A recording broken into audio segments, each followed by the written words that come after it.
Hey everyone, I'm Alex, and today I want to tell you a story. It's about the first time I applied for a corporate job. So many years ago, I wanted to have like my first real corporate software engineer job because up until that point, I had only worked for like startups, small agencies, smaller companies, and I wanted to see how it felt like to work in a company that has not like 10 or 20 engineers in total, but like hundreds, and it has like thousands of employees and something. And I just wanted to have a different experience because I imagined that working in a large corporation that operates in like multiple time zones is a different challenge, and the way that you build software in such a place is different from the way that you build it in like a startup where you got all five engineers in one room. So I applied for one of the big media corporations that had just opened an office in the city that I was living in. One of the more interesting questions they asked me was, how does your code get from your machine to a production environment in which the users can use it? This really caught me off guard because my answer to that question was, I don't know. Like, I had no idea how my code got deployed at the time, because everywhere that I had worked so far, we had, a guy to do that.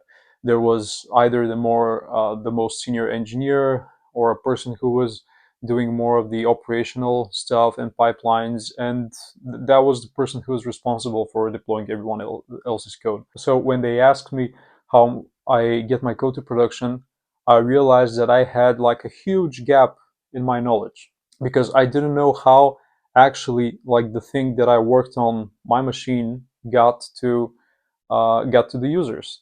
And up until that point, I never thought that it was really important, because I thought that code was important. I thought that features were important. I thought that performance was important. But I thought that deployment was just the scrappy part about building a product that someone just has to do. Sometimes later, sometimes after I started working, I got involved in the interview process, and the same engineer that interviewed me explained to me the importance of the question, and he told me that this shows the culture and the environment that the engineer is used to work in. So if you have knowledge about your deployment pipeline, this means that you have ownership of your feature. And if it's your responsibility to deploy your feature once you're done with it and get it to production, this means that you will most likely make the deployment process easier. You will work on making the rollback process easier in case you mess up, and you will display more ownership over the product. If an engineer is not used to that, they won't optimize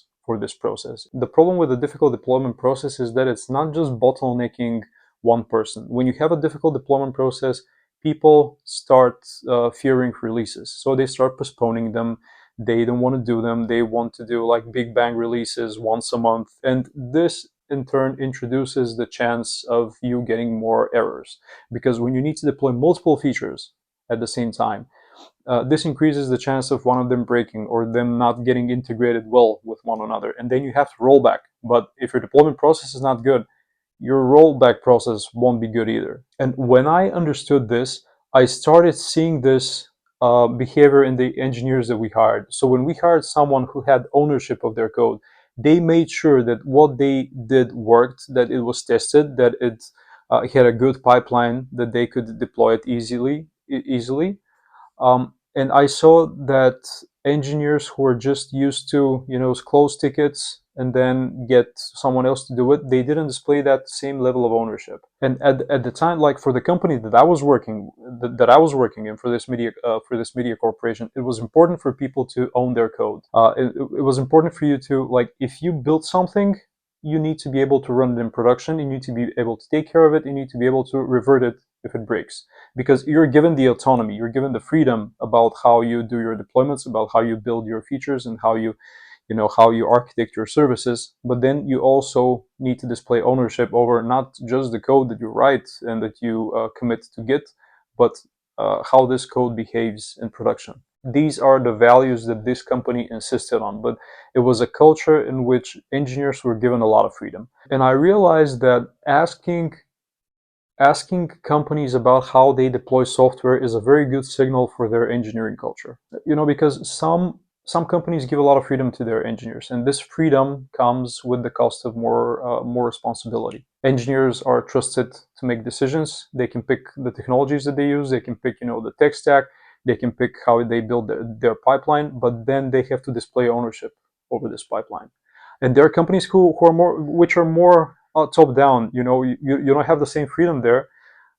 Like you have to stick to a specified stack, you have to stick to release windows, and you have to stick, to certain processes. And the way that you deploy software is a very good like proxy metric about how the company moves. Like if you deploy slowly, there's a chance that the company is more top down, that it's moving slowly, it's slow to make decisions, and it doesn't give that much freedom to that much creative freedom to its engineers, and vice versa. And I don't think one is necessarily worse than the other. There are some companies, like if you're working on critical infrastructure and critical software, yeah, maybe you need a more stricter schedule about how you do things. But many companies would benefit from having a looser deployment process where deployments can happen faster. Engineers can iterate, they can get feedback over what they're built, and they can roll and they can roll it back if it doesn't work. And this also varies between teams, because even in companies that build really critical infrastructure, you probably have teams that are not working on like the most critical parts of the software, and they can have like looser release schedules, and they can deploy more frequently. So you can have like the teams that are working on like the mission critical stuff. Yeah, maybe they need to be very careful with what they do, and they need to have release windows and get up early in the morning to do it. But then if you've got people who are working on, I don't know, the invoicing systems or something, that's not critical.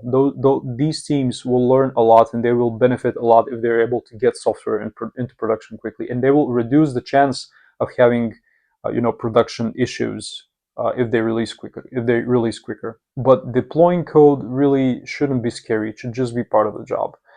And I started using this question, like the question that they asked me when I was applying for this job. I started using it when I'm going to interviews. So when I'm interviewing for a company, I'm not asking about their engineering culture or about their learning budgets or how, like, if they put time aside for people to learn.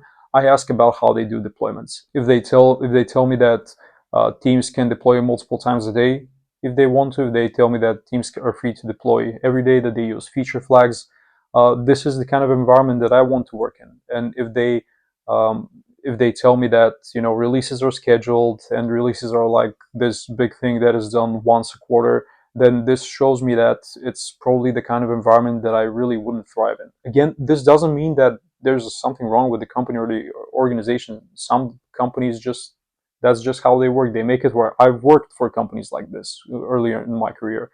Like one of the places that I worked at literally had people go and install the software on premises for each client. So we were so detached from how our code actually got deployed, because someone went there with like a flash drive and installed the software on their servers. When I'm picking the place that I want to work in, I'm not only picking like the tech stack or like the domain of the company. I also want to work in a culture that I would feel okay in.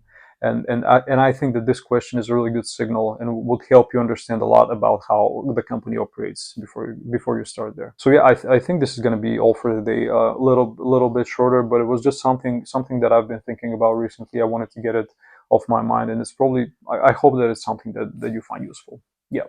See you in the next one.